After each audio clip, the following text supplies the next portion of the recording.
Hello my dear friends, and welcome back to another very exciting Star Wars news update. Hope you're having an amazing day. It is I coming at you once again, your favourite galactic hostess, Star Wars Meg. And kicking off the new week, we've got some very exciting news. So, as we know, pre-production on Ahsoka Season 2 has already begun. And thanks to Bespin Bulletin, we do have a little tease which might suggest a popular fan theory about Dave Filoni's second season is going to come to fruition. So following their casting report about the new Baylan, Rory McCann, Ray Stevenson's replacement, they noted this. The same source also mentioned that Ahsoka Season 2 was looking to cast, quote, an important female character for the second season which may or may not be connected to what was calling out to Baylan Skoll and Peridea.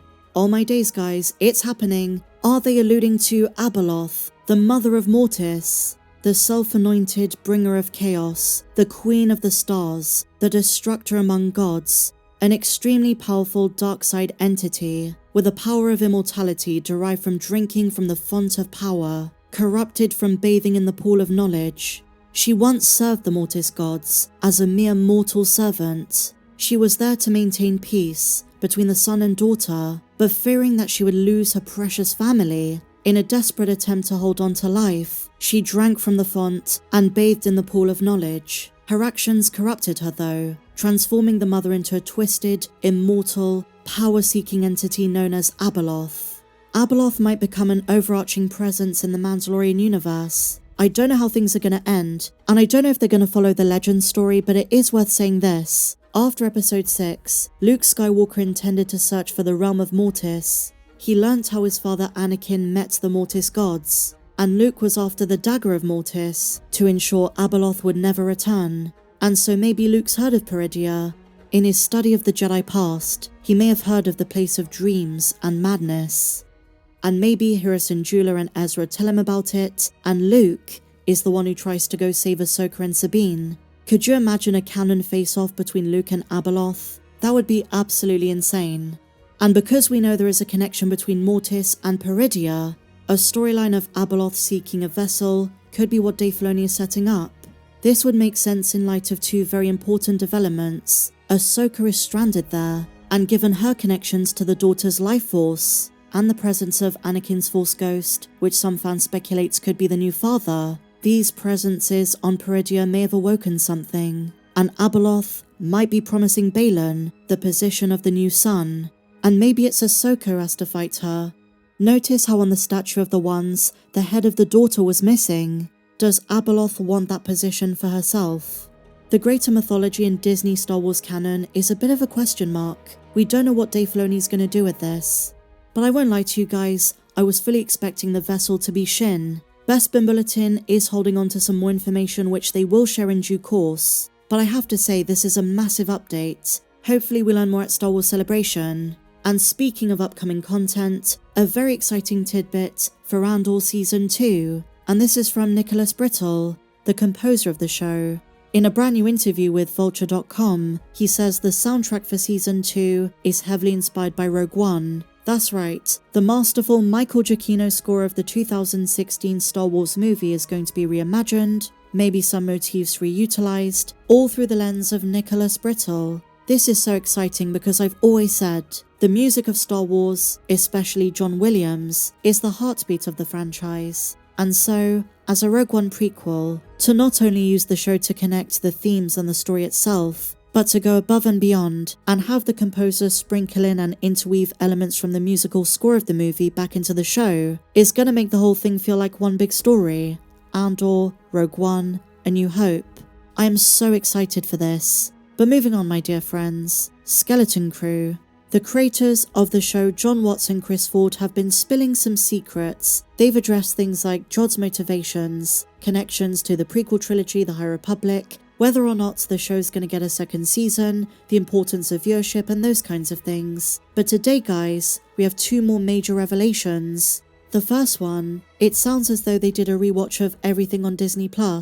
And in the numerous interviews with the showrunners, there is one thing that stood out, and that is the one and only time they addressed the Acolyte. It's in the context of a creative decision they had to make with Jod, more specifically about lightsabers. In the context of changes to the finale, the showrunners were asked if there was ever a moment where they considered Jod was going to harm the parents, and moreover, if they ever considered Jod's lightsaber being bled from blue to red, similar to Osha's lightsaber at the end of the Acolyte. Now, usually for questions like this, you expect the directors to kind of dilly-dally around the subject, maybe not give a definitive answer, maybe say something along the lines of, well, that was an interesting choice, but it just didn't occur to us, or something like that. However, my dear friends, in this instance, Jon Watts came prepared. He saw the Acolyte, and more than this, he fully understands the canon lore reasons Jod's lightsaber couldn't be bled and Osha's could. He starts by clarifying,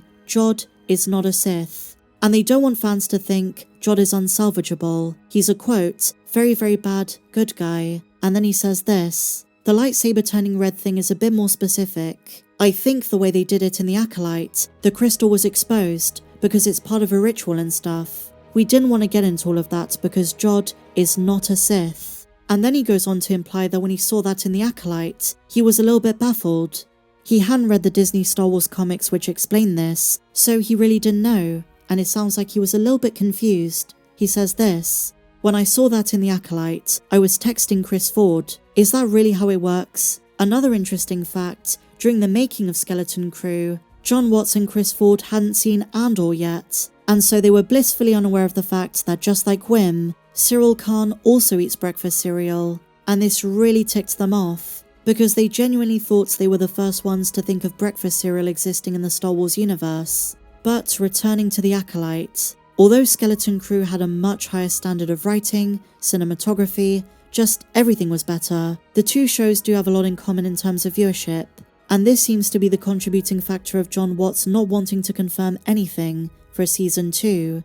But he does reveal something else that is very eyebrow-raising. Did you know the original version of the scene where we meet the Supervisor and find out it's a droid was originally very different? In the original version of events, not only does the Supervisor mention Order 66, like in the episode, but he also gives a long paragraph of dialogue explaining the truth of Atatin's past. And the reason the creators cut this is they wanted to save it for a different story, either a spin-off show, a season 2, maybe the Mandalorian and Grogu, but these secrets, what the Supervisor was going to reveal to Jod, Farah, and Fern, honestly sound extremely ominous, and they're the reason that Jon Watts refuses to answer any questions about the past or the future of Atatin. But something that he does tease is the treasure is now up for grabs, and he doesn't seem to want to reassure fans that the New Republic is going to get it. Is he setting up something with the Remnant? Is Thrawn going to get there? This is a character obsessed with cultures and history, and stealing from them, especially when the treasure at hand is an Old Republic mint, 1,139 vaults of credits. Not to mention of all characters around during this time, Thrawn seems like someone who's probably heard of the pirate shanties, the legend of the planet of eternal treasure. So if I wasn't already curious enough about what they might do with the season 2, this has certainly sparked my interest. The possibility of there being darker secrets on the world. And also guys, why was the Supervisor on Atatin a droid, when it was implied the Supervisors who died on the other Jewels of the Old Republic were sentient and organic? These are questions certainly on their radar, but what do you guys think? Share your thoughts on everything we spoke about in the comments down below. Did you enjoy this video guys? Let me know. Please be sure to give me a big fat thumbs up, subscribe if you're new, check me out on socials, and may the Force be with you, always.